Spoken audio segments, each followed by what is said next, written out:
She called the cops before I even knew what was happening. "He's sabotaging community property," she screamed, pointing at me like I was some kind of criminal. The flashing lights hit my face as I stood knee-deep in the muddy edge of the lake that had been mine long before any of them showed up. I didn't say a word, not yet. I wanted to see how far this would go. Karen, yeah, that's what everyone in the neighborhood called her, marched toward me in her spotless white sandals, holding a clipboard like it was a badge. "You can't touch the dam, sir. This lake belongs to the HOA now. We've developed it for community cabins." I looked past her at the brand new row of cabins lined up on my shoreline, each one standing where the old birch trees used to be. My father had built that dam with his own hands 40 years ago. The deed still had our name on it, but she didn't care. "I'm just checking the gates," I said quietly. "Water levels are rising after the storm." She smirked. "You people always think the rules don't apply to you. You people." That one stung. I bit the inside of my cheek and kept calm. 2 officers stepped out of their cruiser looking uneasy. One of them whispered something to her, but she waved him off. "Arrest him if he touches that valve," she barked. I held up my hands. "You really want to do that?" She folded her arms. "You're trespassing on HOA property." That was when I smiled just a little. "Karen," I said, "you might want to check the records before you call this place yours."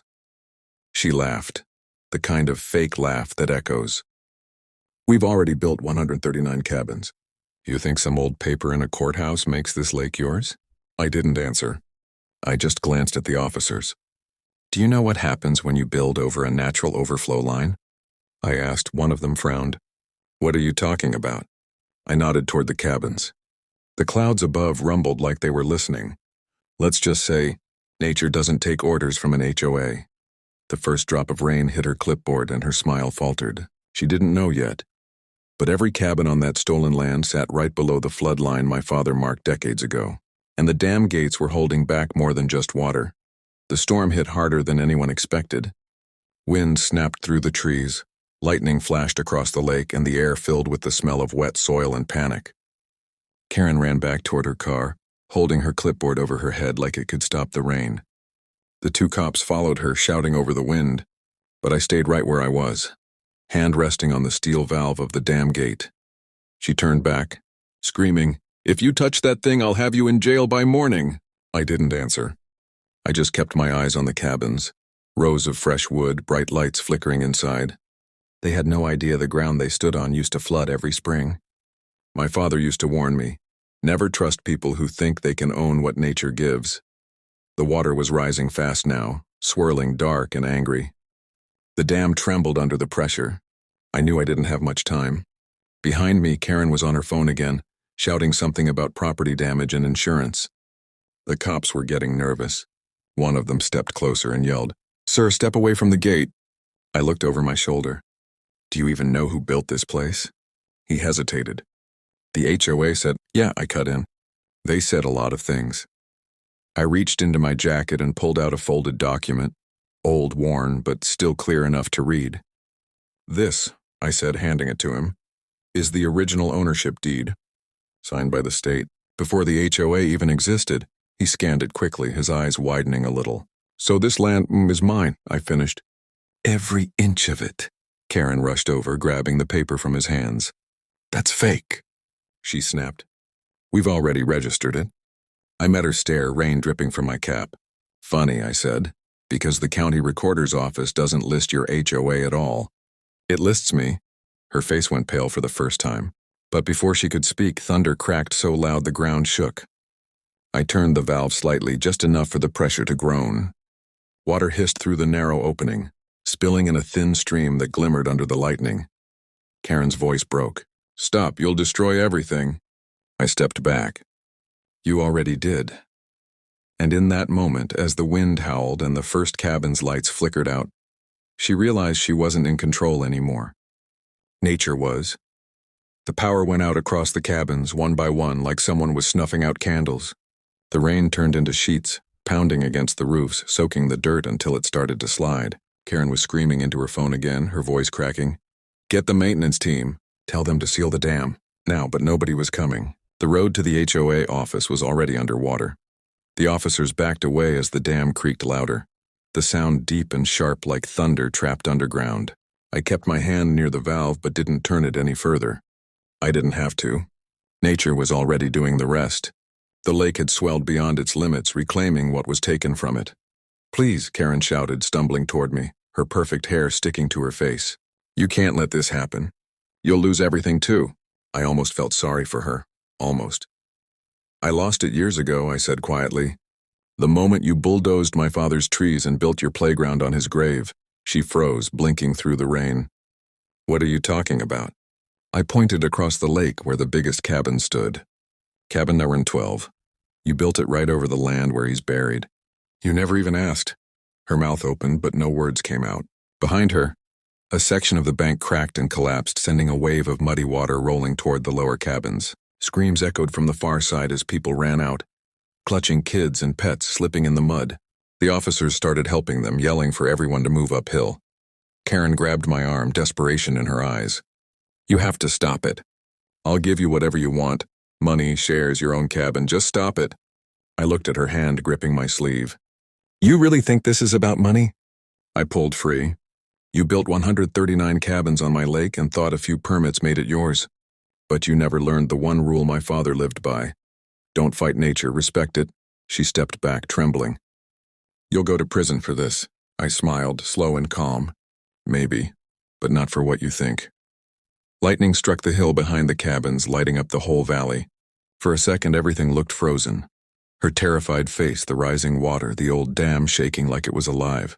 Then the sound came. A low, deep crack, the kind that changes everything. The ground trembled so hard it felt like the earth itself was taking a breath. Then, boom! The center section of the dam gave way, sending a wall of water surging forward. It wasn't a clean break. It was wild, roaring, filled with debris and broken branches. Karen screamed and fell backward as the floodwater tore through the first line of cabins. Logs, furniture, and glass spun in the torrent like toys. I ran up the hill, the mud sucking at my boots, rain slicing across my face. Behind me, the cops were pulling people to safety, shouting for everyone to move higher. No one had time to argue anymore. The HOA banners, those shiny blue ones that said Luxury Lake Community, tore free from their poles and vanished into the current. At the top of the ridge, I turned and looked down. The lake had come alive the way it used to before they trapped it. For a moment, through the chaos, I could almost see my father's shadow, standing at the edge, smiling like he finally got his land back. Karen was still there, waist-deep in water, clutching her clipboard like it could save her. "Help me," she cried. "Please." "I didn't know." I stared at her, the rain blurring everything. "You knew," I said. "You just didn't care." The younger cop ran past me, splashing through the water to pull her out. She fought him, still trying to hold on to her folder of HOA papers. The current ripped it away, scattering all her fake notices and forged claims across the lake, each one vanishing into the dark water. When it was over, the storm began to fade. The rain slowed to a drizzle and the lake spread wide and calm again, just as it had been before they tried to own it. The cabins were gone, every one of them, swallowed by the floodplain that was never meant to be built on. Karen sat shivering on the hill beside me, wrapped in a blanket the officers gave her. She didn't speak. She just stared at the water, watching her empire float away. I looked at her once, then at the broken dam. "You said I'd lose everything," I murmured. "But I think I just got it back." The officer who'd seen the deed earlier came up, wiping rain from his face. "Sir," he said, hesitating, "you might want to come with us." "There'll be questions," I nodded. "Yeah, I've got answers." And deep down, I knew this wasn't the end.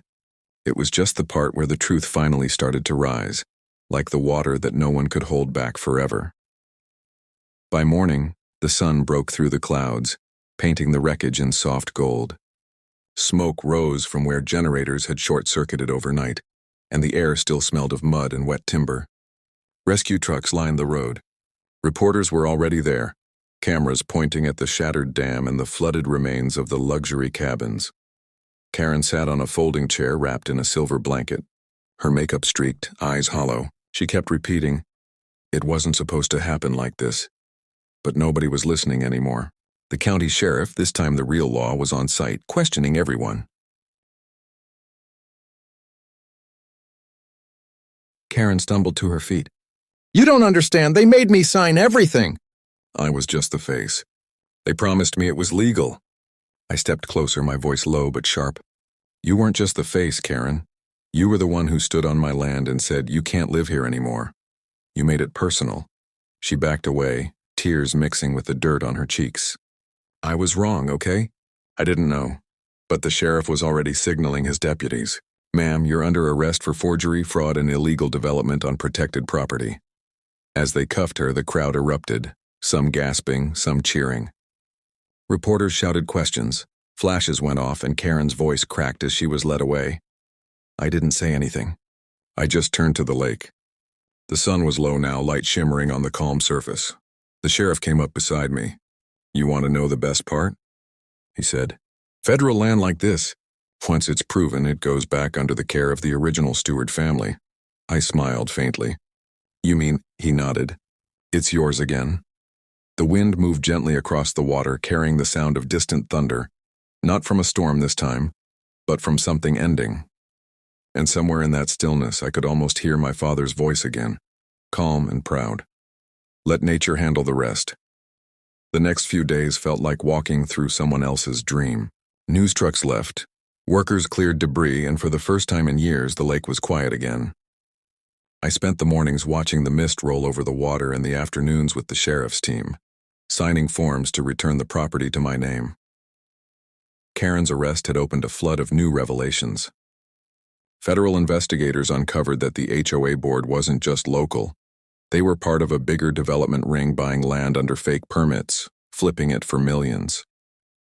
My lake was just one of dozens, but this time they picked the wrong man's land to steal. I was standing near the rebuilt dam when the sheriff walked up, a file tucked under his arm. You might want to see this, he said, handing it to me. Inside were copies of the original federal agreements and letters from my father. At the bottom of one page, a note written in his old, steady handwriting. If they ever come for what's yours, don't fight with anger. Fight with proof. I folded the paper carefully. Guess he knew this would happen. The sheriff nodded. Your dad was smarter than most. The feds are restoring the whole lake as a conservation zone. He'll be its caretaker, officially. I didn't say anything for a moment. The wind rippled the water, sunlight glinting off the waves where the cabins used to stand. It felt right again, wild, free, unowned. Karen's trial was set for next month.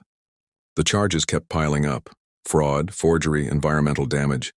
The HOA board members turned on each other instantly, all of them trying to cut deals. I didn't follow the details. I'd already seen enough of people like them, loud when they think they're winning, silent when the truth catches up. That night, I sat on the edge of the dock, a small lantern flickering beside me. My father's old photo rested next to it, him standing in front of the dam, proud and smiling. I did what you'd have done, I whispered, didn't raise my voice. Just let the truth speak. Somewhere out on the lake, an owl called, and the sound echoed like an answer. The sheriff's truck headlights appeared on the road behind me, stopping halfway. He got out and shouted, You heading back to the city anytime soon? I shook my head. No, think I'll stay a while, he smiled. Figured you might. You've got something worth guarding. As he drove off, I looked one last time at the dam, strong and still, and the calm water stretching beyond it. The land was quiet now, but it wasn't empty. It was alive again, and deep inside I knew that no paper, no fake authority, and no Karen in the world could ever claim it again. Because the truth was simple. They built 139 cabins on my lake, and I only had to open the gates to remind them who really owned it. One of the officers who'd helped me last night handed the sheriff my deed, the old one with my father's signature. The sheriff turned it over carefully, scanning each line. This is the original document, he said finally. Filed under your family name. No transfer, no sale. He looked up at Karen. You got anything that says otherwise? She tried to speak but couldn't. The man beside her, one of the HOA board members, started sweating. We were told the land was county property, he stammered. By who? The sheriff asked. Karen looked at the ground. I might have signed the filings myself, she whispered. The crowd went quiet. The sheriff's expression hardened. So you forged ownership documents built on private property and filed false development permits? Karen's lip trembled. It was just business. Everyone wanted the cabins. He nodded slowly, then turned toward me. "Sir, I think you'll want to press charges." I looked out at the lake, calm now, almost peaceful again. My father used to say, "Let the land speak for itself." And last night it did. I sighed. "I don't want her in prison," I said. "I just want the land restored the way it was. Every cabin gone. Every tree replanted." Karen looked up in disbelief. "You'd let me go after everything I did?" I met her eyes. "I'm not letting you go," I said quietly. "I'm letting nature finish what it started." The sheriff nodded, motioning for his deputies to take her statement. The cameras kept rolling. People wanted justice, and they were getting it, just not the kind that came from a courtroom. As I walked down toward the water's edge, the mud squished under my boots and the sound of the current filled the air again. I reached down, touched the surface, and whispered, "You're free now." That's when the sheriff called after me, holding up a piece of paper. "Mr. Hale," he said, "this isn't over. There's more." I turned. "More what?" He unfolded a second document, soaked but legible. "According to this, the HOA didn't just build on your lake. They used your property as collateral for a federal loan." The wind picked up again. And just like that, I realized the storm wasn't done yet. I felt my chest tighten as the sheriff handed me that second document. The edges were water-stained, the ink smudged, but one line was clear as daylight. My father's name listed under asset owner, collateral. My hands shook a little. "They took out a loan. Using my land?" I asked, barely believing it. The sheriff nodded. "Looks that way. About $8 million. Federal Development Fund." Karen buried her face in her hands. "It wasn't supposed to get that far," she muttered. "The board said it was just paperwork, temporary ownership until the profits came in." I laughed under my breath, but it wasn't funny. "Temporary ownership," I repeated. "That's what you call stealing now?" The reporters caught every word. Cameras zoomed in, microphones pushed closer. Karen looked like she was shrinking under the noise. "You don't understand," she said. "It was a partnership on paper. The bank approved it." The sheriff shook his head. "No bank can approve what you don't own." He turned to me. "Sir, this loan makes you the legal debtor unless we can prove fraud." I stared at him, cold spreading through my gut. "You mean I owe the government for something I never agreed to?" "That's how it's written," he said quietly. "But if we prove they falsified your signature, you'll be cleared." Karen stood up suddenly, panic flashing across her face. No, he can't prove that. We had everything notarized." I looked at her and a slow calm settled over me again. "You really shouldn't have said that," I told her. She frowned. "Why?" "Because," I said, "the notary who handled my father's estate, he's still alive. And he's my uncle." Her face drained of color. The crowd murmured. For the first time, she seemed to understand that her game wasn't just over. It was about to go public in the worst way possible. The sheriff leaned closer. "If that's true, we'll need his statement. And if he's got those original seals, we can expose the entire HOA for fraud." I nodded, already pulling out my phone. "He lives 20 minutes from here." Karen backed away, shaking her head. "You don't know what you're doing. The board won't let this get out. They'll ruin you." I looked her dead in the eye. "They already tried." As the sheriff called for a team to secure the site, I turned toward the lake one last time. The water shimmered under the morning sun, calm but deep, like it was holding its own secrets. What Karen didn't know was that my father left more than deeds and warnings behind.